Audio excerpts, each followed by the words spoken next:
Revolutionary talk for revolutionary times. Promoting peace, liberty, and prosperity around the clock. LibertyTalk.fm.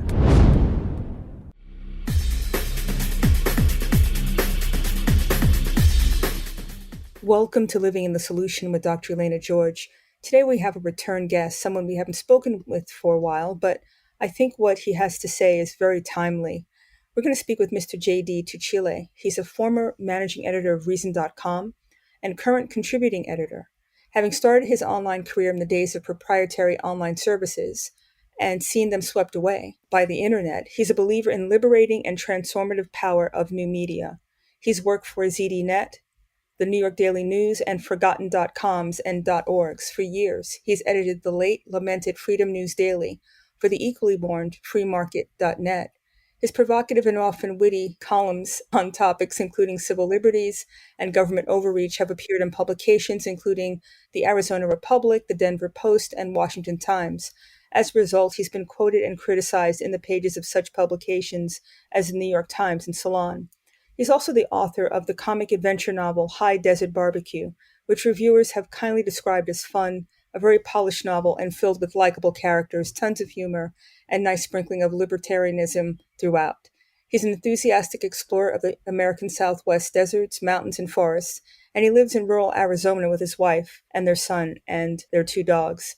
So, Mr. Tuccille, I wanted to thank you so much for joining me again today because we had a conversation offline, and I think convenience seems to be the buzzword. If it's new and it's going to make your life easier, you don't even have to think, it's just going to think for you, then it's a good thing. And I really think that's a cautionary statement with, if it's new and newfangled, you should just jump in with both feet. I wanted to pick your brain and speak about what you think are some of the things that people need to be wary of. Just because it's new doesn't make it good, does it? No, I mean, we want things to be easier, to be convenient for us. I make this, I have an 18-year-old son, and I point out to him that when I had to research a paper back in the day, I had to go to a physical place, a library. I had to go through the card catalog and then pull old magazines and journals and books out of the stacks. He just does searches on the internet. That convenience is great.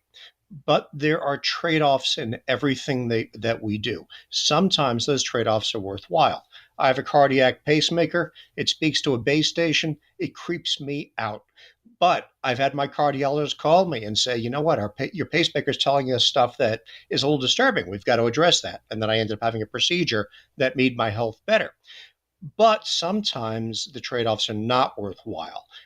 We use social media, we use our smartphones, we give away sometimes way too much information about our lives, we give away our location, and we do it in return for quick pleasure, a little convenience in minor matters. We trade away a huge amount of our life in return for things that may not actually be worth that trade. And it's something about which we need to be much more careful than most of us have been. I think you're right. I mean, the smartphone, and I remember when I was in college even, having to go to the library and do index cards for my citations and make sure they were in the body of the work that I was doing. I don't think people even do that anymore. But the phones, I mean, we're just living this life where it's all about convenience. And in order to download the app, you have to give up your data. And I'm going to give you an example. I have a polar monitor for a heart monitor. I haven't used it for years.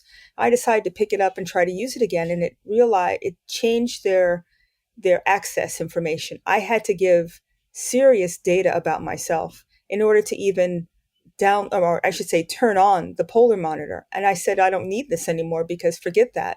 And it was very personal stuff, and it was going to go into a database, and you couldn't opt out. And that's the difference. Have you noticed that before you could opt out of the things and you could still download them? Is that a creeping, intrusion in our privacy?